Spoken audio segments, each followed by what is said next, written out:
ان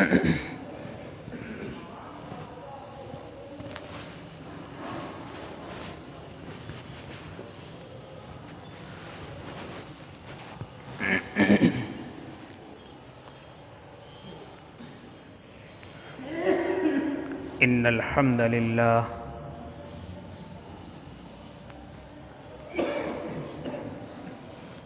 الحمد للہ رب العالمین والعاقبۃ للمتقین والصلاة والسلام علی سید الانبیاء والمرسلین وعلى آلہ واصحابہ وازواجہ وذریاتہ اجمعین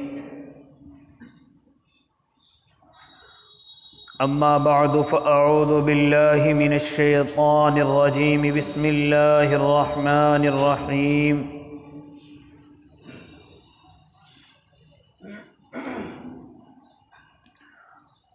وعدكم الله مغانم كثيرة تأخذونها فعجل لكم هذه وقال تعالى سيقول المخلفون إذا انطلقتم إلى مغانم صدق الله العظيم وصدق رسوله النبي الكريم ونحن على ذلك من الشاهدين والشاكرين والحمد لله رب العالمين۔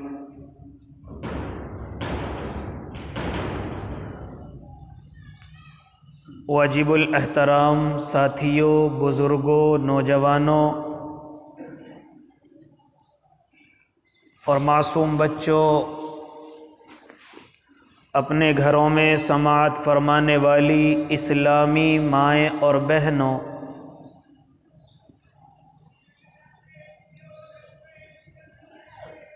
سیرت طیبہ آپ حضرات کے سامنے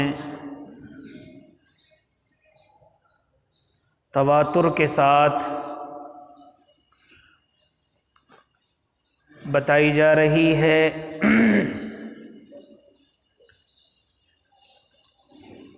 نیت ہم سب کی یہ ہے کہ اللہ ہم سب کو سیرت طیبہ کے مطابق اپنی زندگی گزارنے کی توفیق عنایت فرمائے۔ تمام مسلمانوں کے لیے بھی از حد ضروری ہے کہ جس طریقے سے قرآن کریم کا جاننا، پڑھنا یہ ضروری ہے،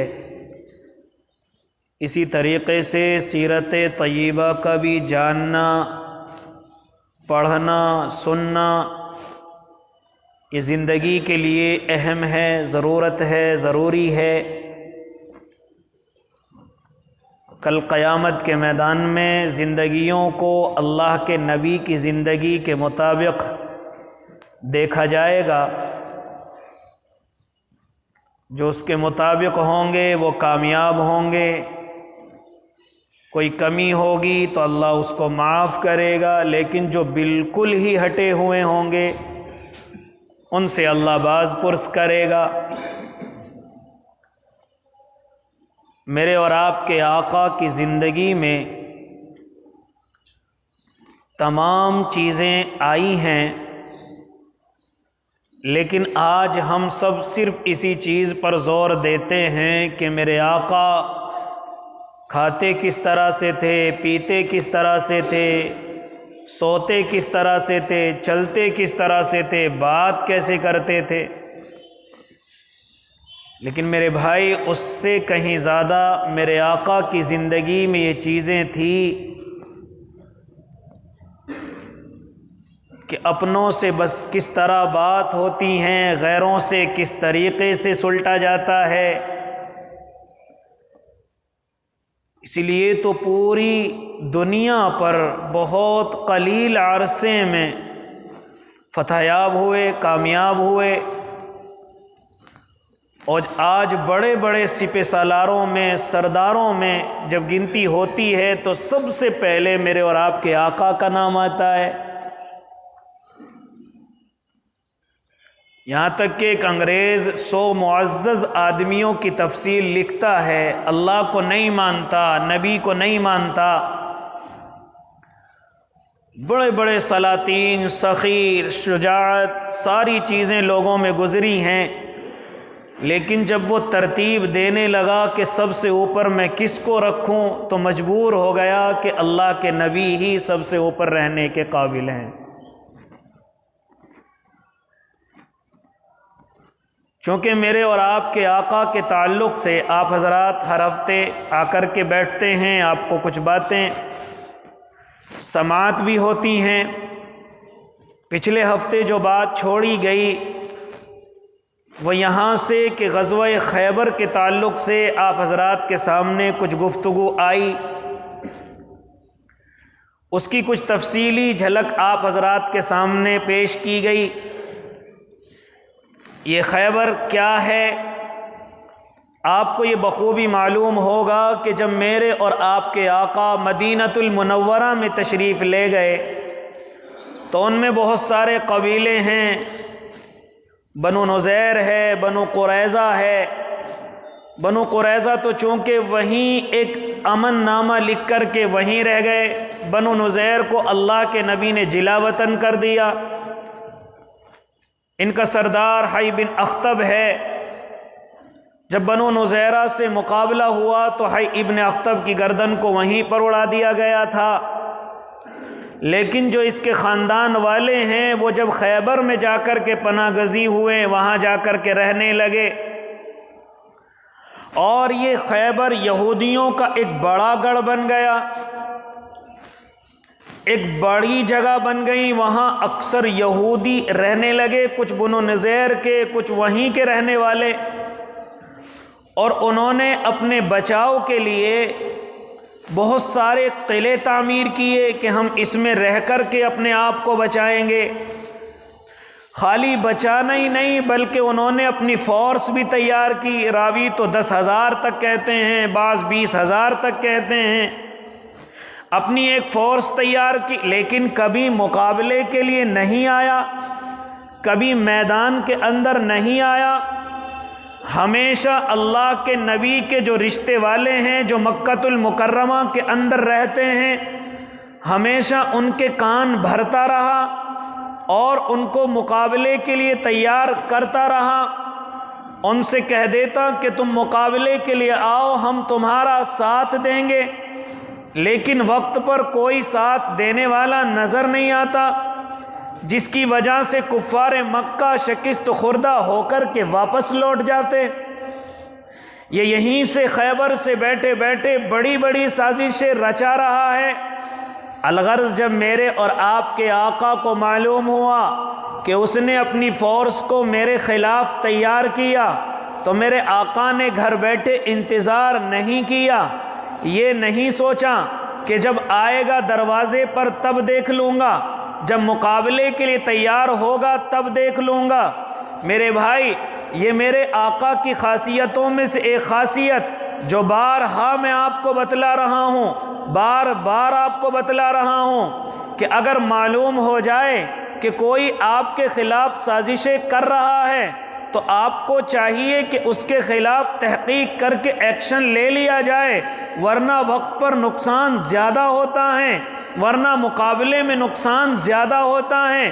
میرے بھائی، جب میرے اور آپ کے آقا کو معلوم ہوا کہ خیبر کا یہودی میرے خلاف سازشیں کر رہا ہے، اس نے فورس کو تیار کیا ہوا ہے، چنانچہ میرے آقا کو یقین کرنے کے لیے اپنے ایک صحابی حضرت عبداللہ ابن رواحہ کو روانہ فرماتے ہیں۔ وہ اپنے 30 ساتھیوں کو لے کر خیبر کے اندر چھپ چھپا کر کے پہنچتے ہیں اور جا کر کے معلوم کرنے کی کوشش کرتے ہیں کیا واقعی جو خبر آقا کو پہنچی ہے وہ خبر درست ہے یا غلط ہے۔ چنانچہ اس کی تصدیق کرنے کے لیے حضرت عبداللہ ابن رواحہ پہنچتے ہیں۔ ہاں، جیسے اللہ کے نبی کو خبر پہنچی، یقیناً حضرت عبداللہ اسی کی تصدیق کرتے ہیں اور آ کر کے بتاتے ہیں، یا نبی اللہ، جو خبر آپ کو پہنچی ہے وہ یقینی ہے، وہ صحیح ہے، تصدیق شدہ ہے۔ خیبر کا یہودی اپنے آپ میں تیاری کر رہا ہے، 10-20 ہزار فوجی اس نے تیار کر رکھے ہیں اور وہ مقابلے کے لیے تیار ہے۔ میرے آقا نے تمام صحابہ کو بلایا اور بلا کر کے یہ آیت سنائی جو اللہ کے نبی پر ابھی اتری ہے، وعدکم اللہ مغانم کثیرۃ تاخذونها فعجل لکم ہذہ۔ ہاں، یہ آیت کیوں سنائی جا رہی ہے؟ میرے آقا کو بتلا دیا گیا، اے نبی جی، جو لوگ تمہارے حدیبیہ سے واپس خالی ہاتھ لوٹ گئے تھے، اب ہم انہیں خیبر کی شکل میں بڑی بڑی غنیمتیں عطا کریں گے، بڑی بڑی زمینیں، بڑے بڑے مال و اسباب ہم ان کے لیے تیار کریں گے، وہ آپ کو ملے گا۔ چونکہ خیبر زرخیز علاقہ ہے، خیبر بڑا اچھا علاقہ ہے، زمینوں کے اعتبار سے، مویشیوں کے اعتبار سے، وہاں کے محلات کے اعتبار سے، وہاں کے قلعوں کے اعتبار سے، چونکہ سارا یہودی وہیں پر اکٹھا اور جمع ہوا ہے، ایک جگہ جمع ہو کر کے اس نے اپنی طاقت کو بنایا ہے، لہٰذا اسی کے برابر میں کچھ میل کے فاصلے پر قبیلہ غطفان بھی رہتا ہے، وہ بھی طاقت میں بہت زیادہ ہے، لہٰذا یہودیوں نے ان سے بھی اپنا گٹھ جوڑ کر لیا ہے۔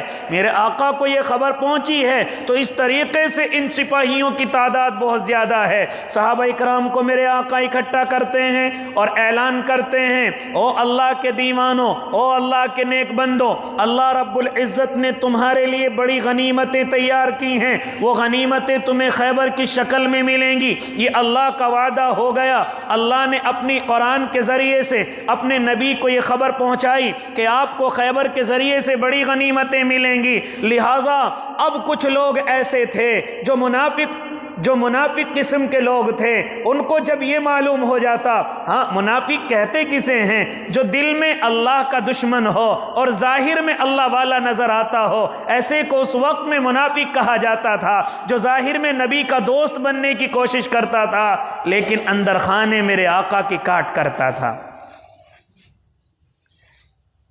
یہ کفار سے بھی زیادہ سخت تھے۔ کوئی اپنا بن کر کے جب دشمنی کرتا ہے وہ دشمن سے بھی زیادہ خطرناک ثابت ہوتا ہے۔ اس لیے اللہ رب العزت نے ان کا ٹھکانہ بھی کفار سے، کافروں سے زیادہ سخت بنایا ہے۔ ان المنافقین فی الدرک الاسفل من النار، جہنم کے سب سے نچلے طبقے کے اندر ہوں گے، جہنم کی سب سے زیادہ سخت سخت جگہ ہوگی، وہاں پر ان منافقین کو رکھا جائے گا، کفار بھی اس سے ہلکی جگہ پر ہوں گے۔ میرے بھائی، یہ منافق کیوں ہیں؟ کیونکہ یہ اپنا بن کر کے دھوکہ دیتا ہے، یہ مسلمان بن کر کے دھوکہ دیتا ہے۔ اگر میں یہ کہنے لگوں کہ اس وقت کا منافق ایسا ہے جو دل میں تو نبی کا دشمن ہے، اللہ کا دشمن ہے، اسلام کا دشمن ہے، ہاں آقا کو ہر وقت میں نقصان پہنچانے کی سازش کرتا ہے، ایسے وقت میں میرے بھائی یہ منافق کس طرح کا میں تمہیں سمجھاؤں؟ اگلی صف میں نماز پڑھتا ہے لیکن منافق ہے، میرے آقا کے ساتھ تہجد پڑھتا ہے لیکن منافق ہے، کبھی تہجد نہیں چھوٹتی لیکن منافق ہے، چہرے پر داڑھی رکھتا ہے لیکن منافق ہے، کرتا پائجامہ پہنتا ہے لیکن منافق ہے، بظاہر بڑا نمازی نظر آتا ہے، بڑا صحابی نظر آتا ہے لیکن منافق ہے۔ منافق ہے، کون ہے منافق؟ جو دل میں کچھ رکھتا ہو اور زبان پر کچھ رکھتا ہو، ایسے انسان کو منافق کہا جاتا ہے۔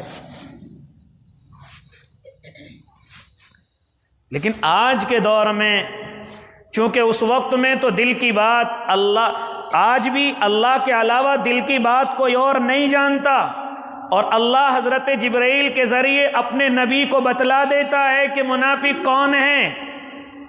اللہ کے نبی کو نام بنام بتلا دیا گیا، جو فلاں اگلی صف میں نماز پڑھتا ہے اسے آپ اپنا صحابی نہ سمجھیں، وہ منافق ہے۔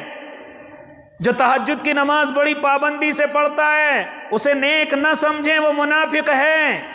تو اللہ کے نبی کو نام بنام بتلا دیا گیا، ہاں ایک موقع تو ایسا آیا کہ اللہ کے نبی نے حضرت حذیفہ بن یمان کو بلایا اور بلا کر کے ایک ایک منافق کا نام بتلایا، یہ بھی منافق، یہ بھی منافق، یہ بھی منافق۔ حضرت حذیفہ کہتے ہیں میں تعجب میں پڑ گیا کہ ایسے ایسے نماز کے پابند منافق ہیں، ایسے ایسے تہجد کے پابند منافق ہیں، جن کی تکبیر اولیٰ فوت نہیں ہوتی وہ بھی منافق ہیں، لیکن صرف یہ بات حضرت حذیفہ ابن یمان کو معلوم ہے۔ ایک مرتبہ حضرت عمر ابن خطاب بلا کر کے معلوم کرنے لگتے ہیں، اے حذیفہ میں تجھ سے یہ معلوم نہیں کرتا کہ منافق کون کون ہیں، لیکن مجھے صرف یہ بتا دے کہ میرا نام تو ان میں نہیں ہے، کہیں میں تو ان میں نہیں ہوں۔ حضرت حذیفہ نے منع کر دیا، عمر ابن خطاب آپ کا نام نہیں ہے۔ ایسی فکر ہوتی تھی، ایسی فکر ہوتی تھی صحابہ کو، اور آج میں اور آپ دو دو رکعت پڑھ کے اپنے آپ کو سب سے بڑا حضرت جی گردانتے ہیں۔